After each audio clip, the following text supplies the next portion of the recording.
तो finally in this video I will start internal trade. तो आंतरिक व्यापार के बारे में हम समझ रहे हैं। तो फर्स्ट क्वेश्चन यहीं से बनता है कि आंतरिक व्यापार का महत्व क्या है। तो मैं आपको पहले ये बता दूं कि आंतरिक व्यापार का अर्थ क्या होता है, मीनिंग क्या होता है, आंतरिक व्यापार कहते किसे हैं, फिर हम इसके महत्व को भी समझ लेंगे। तो जैसा कि मैंने आपको बताया कि आंतरिक व्यापार अपने ही देश में होने वाला व्यापार कहलाता है। जैसे इंडिया में जो आप इंडस्ट्री देख रहे हैं, दुकान देख रहे हैं, व्यापार देख रहे हैं, बिजनेस देख रहे हैं, ये क्या है, इंडिया के अंदर हो रहा है। आपने सुना है जैसे महाराष्ट्र का नाम सुना है, मध्य प्रदेश का नाम सुना है, बिहार, उत्तर प्रदेश, राजस्थान, ये सब क्या है, स्टेट हैं जिन्हें प्रदेश कहा जाता है। क्या कहते हैं, प्रदेश। अब ये एक प्रदेश का व्यापार दूसरे प्रदेश में करने जा रहे हैं। जैसे महाराष्ट्र का जो व्यापार है वो यहाँ पे हो रहा है, कहाँ, मध्य प्रदेश में, यानी यहाँ से सामान बेचा कहाँ, मध्य प्रदेश से सामान बेचने के लिए कहाँ गए, महाराष्ट्र गए, है ना। तो ये अपने ही देश में व्यापार हो रहा है, कहीं देश से बाहर नहीं जा रहे हैं। जब अपने ही देश के अंदर व्यापार किया जाता है, वस्तुओं को खरीदा जाता है और बेचा जाता है, तो इस तरीके के व्यापार को क्या कहेंगे, आंतरिक व्यापार। क्या कहेंगे, आंतरिक व्यापार। अब जैसे मैं आपको बताता हूं, अपने मध्य प्रदेश में चाय पत्ती नहीं होती है, तो हम क्या करते हैं, असम अपने ही देश की एक प्रदेश है, स्टेट है, जैसे मध्य प्रदेश है ना, वैसे ही असम है, वहां पे बहुत ज्यादा चाय पत्ती होती है। तो हम क्या करते हैं, वहां से चाय पत्ती बुला लेते हैं, बदले में उनको पैसा दे देते हैं। तो ये जो व्यापार कहलाएगा, इस व्यापार को क्या कहेंगे, आंतरिक व्यापार, यानी हमारे ही देश के अंदर होने वाले व्यापार को आंतरिक व्यापार कहा जाता है। अब हर किसी को समझ में आ गया होगा आंतरिक व्यापार क्या है। एक होता है बाहरी व्यापार। बाहरी व्यापार क्या है, अपने देश का माल जब हम दूसरे देश भेजते हैं, जैसे श्रीलंका भेज दिया और वहां से अपने पैसा ले लिया, वस्तु को भेजा और उसके बदले में पैसा ले लिया, या जापान अपन ने जो माल भेजा और वहां से पैसा आ गया, अमेरिका भेजा। तो इस तरीके का यदि व्यापार है देश के बाहर वाला, तो इस व्यापार को क्या कहेंगे, बाहरी व्यापार। क्या कहेंगे, बाहरी व्यापार। तो अभी हम क्या पढ़ रहे हैं, आंतरिक व्यापार, जो हमारे देश के ही अंतर्गत होता है, यानी देश में सब वस्तुएं बनाई जाएंगी और देश के ही लोगों को बेची जाएंगी। तो इस तरीके के व्यापार को आंतरिक व्यापार कहा जाता है। अब ये जब आपको अर्थ पता चल गया तो हम क्वेश्चन पे आते हैं। जैसा कि क्वेश्चन दिया है, आंतरिक व्यापार का महत्व क्या है। यहाँ पे एक वर्ड आ जाए, महत्व। महत्व यदि आपसे पूछ लिया जाए या आवश्यकता पूछ ली जाए, ठीक है, मैं लिख दे रहा हूं, आवश्यकता पूछ लिया जाए। यदि महत्व से क्वेश्चन आता है, आवश्यकता से क्वेश्चन आता है, चाहे तो आप लिख भी सकते हैं। उपयोगिता से क्वेश्चन आता है ना, उपयोगिता, जैसे आंतरिक व्यापार की आपसे उपयोगिता पूछी जाती है तो महत्व पूछा जाता है, आवश्यकता या लाभ पूछे जाते हैं, ठीक है, आंतरिक व्यापार के। तो इन सभी का आंसर यही रहेगा। क्वेश्चन अलग अलग नाम से आ सकता है। जैसे कई बार एमपी बोर्ड में महत्व नहीं देके आवश्यकता पूछ ली जाती है, तो आपको लिखना यही है, आंतरिक व्यापार की आवश्यकता पूछे, आंतरिक व्यापार की उपयोगिता पूछे, आंतरिक व्यापार के लाभ पूछ ले, या आंतरिक व्यापार के महत्व पूछ ले, लिखना यही है, यही आंसर रहेगा, सेम।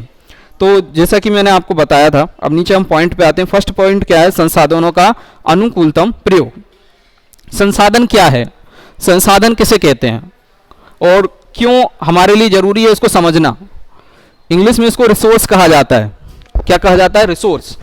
और जो संसाधन है उनका हम और आप डेली बेस पे यूज करते हैं। संसाधन का यूज आप भी करते हैं, संसाधन का यूज मैं भी करता हूं। कोई भी इंडस्ट्री चलाने के लिए आपको संसाधन की जरूरत होती है। अब ये संसाधन क्या है, जैसे मैं आपके लिए एक एग्जांपल देता हूं।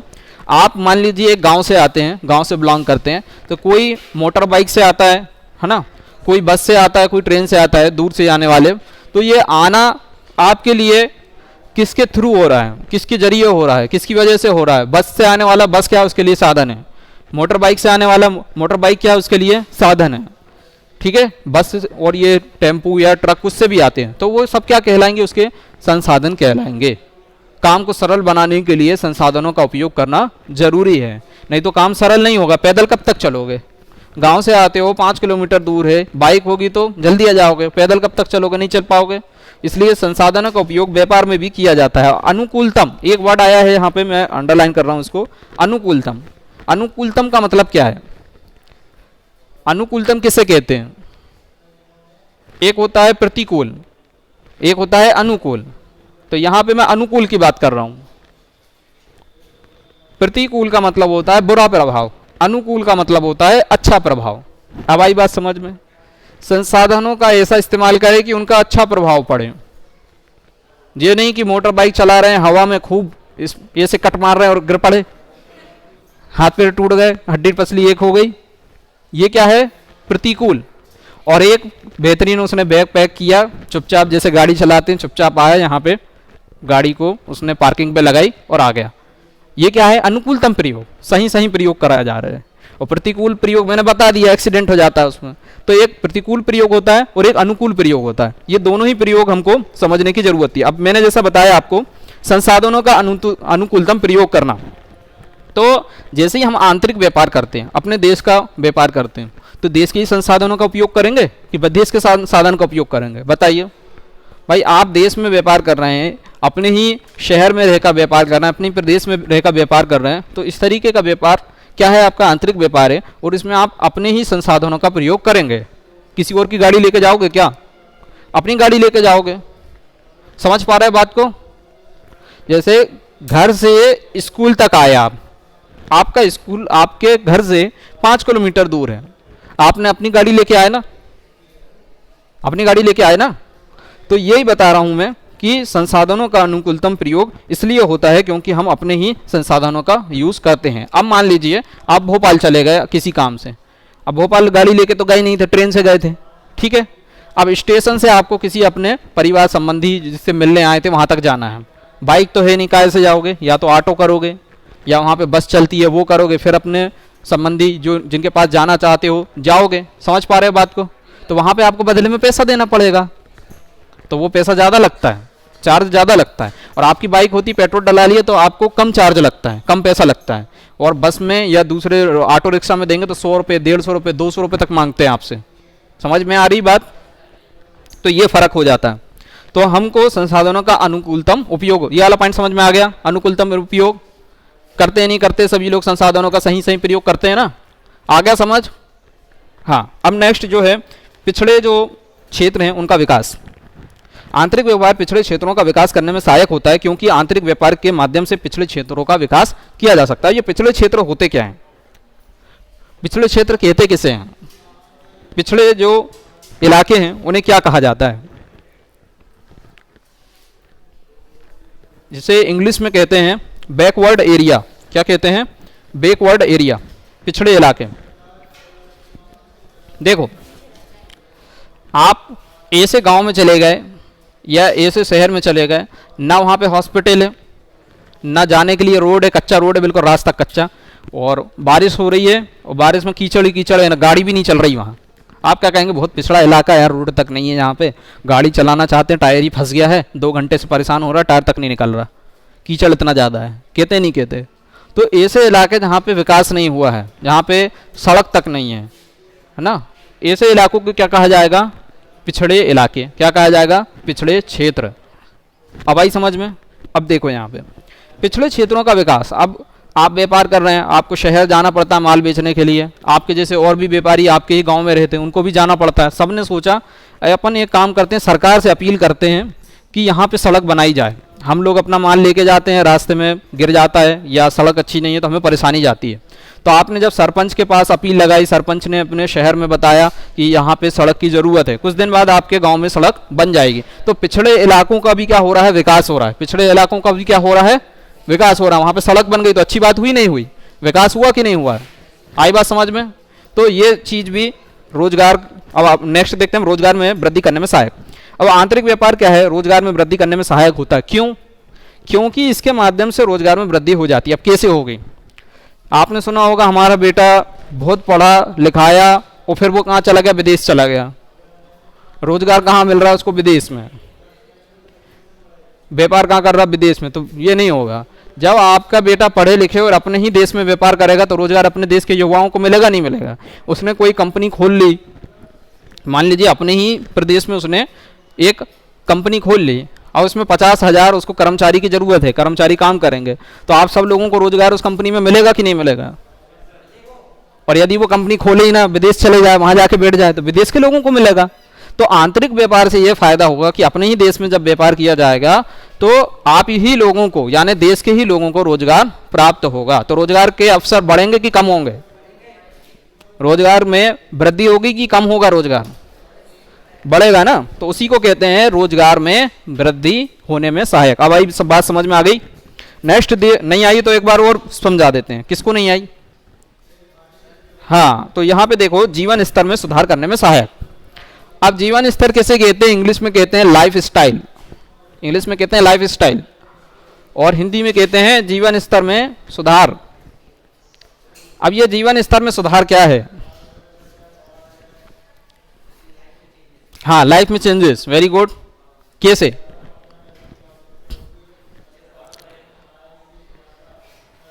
पहले आपने देखा होगा घर कैसे होते थे, कच्चे होते थे। जब लोन नहीं मिलता था, प्रधानमंत्री आवास योजना वाला लोन नहीं मिलता था, लोगों के पास ऐसे मकान पक्के वाले नहीं थे, जैसे कहते हैं गांव में लेंटर वाला मकान बोलते हैं। अब क्या हुआ, 2.5 लाख लोन सबको मिल गया, लोगों ने अपने क्या बना लिए, पक्के मकान बना लिए। तो जीवन स्तर में क्या हो रहा है? सुधार। क्या हो रहा है? आई बात समझ में? अच्छा घर रहे, खाने पीने का अच्छा हो, बैंक बैलेंस अच्छा हो, इसी को कहते हैं जीवन स्तर में सुधार होना। तो जब आंतरिक व्यापार हुआ, मैंने बताया आंतरिक व्यापार हुआ तो आप सबको रोजगार मिल गया। किसी की 70,000 सैलरी है, किसी की 80,000 है, किसी की 50,000 है, तो उसका जीवन स्तर बढ़ेगा ना। जब उसको रोजगार मिल गया, उसके घर में पैसा आने लगा, तो उसका रोजगार बढ़ने से और उसके घर में पैसा आने से उसको क्या होगा? जीवन स्तर में सुधार आएगा, उसकी लाइफ स्टाइल अच्छी हो जाएगी। पहले वो कच्चे घर में रहता था, अब वो पक्के मकान में रहने लगेगा। पहले वो गाड़ी से जाता था, अब कार से ऑफिस जाएगा, तो उसके जीवन स्तर में क्या आ रहा है? सुधार आ रहा है। तो ये 4 पॉइंट ही पेपर में पूछे जाते हैं, और मैंने 4 ही बताए हैं। 4 नंबर से ज़्यादा का क्वेश्चन आपके एग्जाम में नहीं पूछा जाता है, तो ये मैंने आपको बताया। इसके बाद थोक व्यापार के महत्व विस्तार से समझाइए। नेक्स्ट क्वेश्चन, क्वेश्चन नंबर 2, इसे देखेंगे और समझेंगे। महत्व मैं पहले ही बता चुका हूँ, महत्व क्या है, उसको अहमियत देना, उसकी आवश्यकता क्यों पड़ती है, और किन किन काम को वो सरल बनाता है, इसे महत्व कहते हैं। अब थोक व्यापारी किसे कहते हैं और थोक व्यापारी के महत्व। तो थोक व्यापारी के महत्व से पहले हमें यह समझने की ज़रूरत है कि वॉल सेलर है ना, इंग्लिश में क्या कहते हैं? वॉल सेलर, और हिंदी में कहते हैं थोक व्यापारी। अब ये थोक व्यापारी करता क्या है? कहते किसको हैं? सुना है सभी ने, अपने घर परिवार में बात होती है, यार वो थोक की दुकान से लाया था, सस्ता मिल गया, सुना है ना? तो हाँ, तो थोक में क्या है? सस्ता मिल जाता है। तो थोक व्यापारी उसे कहते हैं एक ही वस्तु को जैसे ये रजिस्टर है ना, तो एक आप खरीदने जाएंगे, एक खरीदेंगे, वो 100, 150, 1000 रजिस्टर एक साथ खरीद लेगा। फिर वो क्या करेगा? छोटे छोटे जो रिटेलर होते हैं, जैसे ये दुकानें होती है ना स्टेशनरी की, उनको भेज देता है। तो थोक व्यापारी डायरेक्ट आपको नहीं बेचेगा, वो किसको बेचेगा? फुटकर व्यापारी को। किसको बेचेगा? दोनों ही इंपॉर्टेंट है। थोक व्यापारी भी पूछा था मैंने, फुटकर व्यापारी भी पूछा था। थोक व्यापारी कौन है? जो ढेर सारा माल एक साथ अपने गोदाम में भर लेता है, फिर एक एक करके सारे जितने भी रिटेलर होते हैं, फुटकर व्यापारी होते हैं, उन सबको सेल करता है, उसे थोक व्यापारी कहते हैं। अब थोक व्यापारी के महत्व क्या क्या है, अब अपन समझेंगे। पहला है वित्तीय सहायता में सहायक। अब ये वित्तीय सहायता जो है वो से यानी क्या मतलब है? वित्तीय सहायता क्या है, किसे कहते हैं? वित्तीय में से अंडरलाइन कर दे रहा हूं, वित्तीय ना, इसका मीनिंग क्या होता है, किसे कहते हैं? इंग्लिश में फाइनेंशियल कहा जाता है, फाइनेंशियल हेल्प है ना, फाइनेंशियल सपोर्ट, और आपकी और हमारी लैंग्वेज में इसे कहा जाता है धन दौलत, पैसा, पूंजी, रुपए, है ना, इसे कहते हैं वित्तीय सहायता। अब थोक व्यापारी को क्या होती है? थोक व्यापारी वित्तीय सहायता में सहायक है, क्योंकि थोक व्यापारी के माध्यम से वित्तीय सहायता करना आसान हो जाता है। अब देखो, थोक व्यापारी को वित्तीय सहायता करने में आसानी कैसे हो रही है, और ये सब चीज़ें हम समझने वाले हैं। तो मैं थोड़ा सा इसको रिमूव कर दूं। हाँ, तो वित्तीय सहायता में सहायक थोक व्यापारी क्या करता है? एक साथ ढेर सारा माल खरीद लेता है और एक साथ बेच देता है। और फुटकर व्यापारी क्या करता है? एक एक बेचता है, एक रजिस्टर आज बेचा, एक कल, ऐसा नहीं कि एक एक व्यक्ति को बेचता है। तो इकट्ठा फायदा किसको मिलेगा? थोक व्यापारी को, क्योंकि उसने एक साथ बेचा है। मान लीजिए मैं आपको एक एग्जांपल देता हूँ, ये जो मोबाइल होते हैं है ना, 10,000 12,000 के जो मोबाइल होते हैं, होल सेल के रेट पे यदि उसको देखा जाए, यानी कि थोक व्यापारी उसको जब बुलाएगा तो वो एक फ़ोन नहीं बुलाएगा, वो इकट्ठे कितने बुला लेगा, 100 फ़ोन। कितने, 100। अब 100 फ़ोन उसने बुलाए और 4 दुकान में 25-25 फ़ोन बेच दिए। 25 इस दुकान वाले को, 25 इस दुकान वाले को, ऐसी 4 दुकानों में उसने 100 फ़ोनों को बेच दिया, क्योंकि उसने इकट्ठे बुलाए थे। अब 100 लोगों यानी 100 फ़ोन उसके तुरंत बिक गए, बिके नहीं बिके? तो उसको फ़ायदा क्या हुआ, ज़्यादा हो गया, तुरंत हो गया। अब वो जो 25 फ़ोन एक दुकान में गए हैं, अपनी पिपरिया की दुकान में आ गए मान लो, अब वो एक ही दिन में 25 बेच लेगा क्या? नहीं बेचेगा। हफ्ते में एक बिकेगा, या कोई दिन एक बिक गया, दूसरे दिन कोई ग्राहक नहीं आया फ़ोन खरीदने। भाई ज़रूरत होगी फ़ोन की तभी तो आएंगे ना लोग। जैसे दिवाली पे ज़्यादा बिकते हैं फ़ोन, नई चीज़ ज़्यादा बिकती हैं।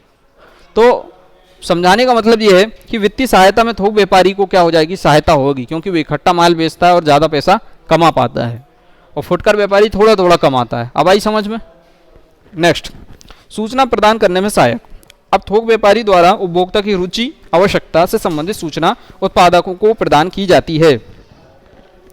अब इंटरेस्ट, रुचि, जैसे फैशन चला जाता है कोई भी ड्रेस का, या कोई भी जो कपड़े पहले चलते थे अब उन कपड़ों को पहनते नहीं हैं लोग, क्यों? फैशन चला गया। जीन्स के पैटर्न हर साल बदलते रहते हैं। पहले जीन्स अलग तरीके से आती थी, अब अलग तरीके से आने लगी, तो पैटर्न क्या होते हैं, बदलते रहते हैं। इसे क्या कहते हैं, रुचि। आवश्यकता, आवश्यकता भी लोगों की बदलती रहती हैं, ज़रूरतें भी क्या होती हैं, बदलती रहती हैं। मान लीजिए आपके पास एक 3G मोबाइल था, पहले 3G चलता था, हाँ 3G चलता था, तो मार्केट में 4G आ गया, तो अपने कहा यार 4G लेना चाहिए, कई लोगों ने 4G मोबाइल खरीद लिया। फिर अब पता चला है कि 5G आने वाला है, तो आवश्यकता क्या हो रही है, ज़रूरत कैसी है, बदल रही है कि एक जैसी है? पहले भी देखो, यदि कोई व्यक्ति पहले भी 3G लिया, 2 साल बाद भी 3G, फिर 3G के ही मोबाइल खरीदा, आवश्यकता बदली नहीं।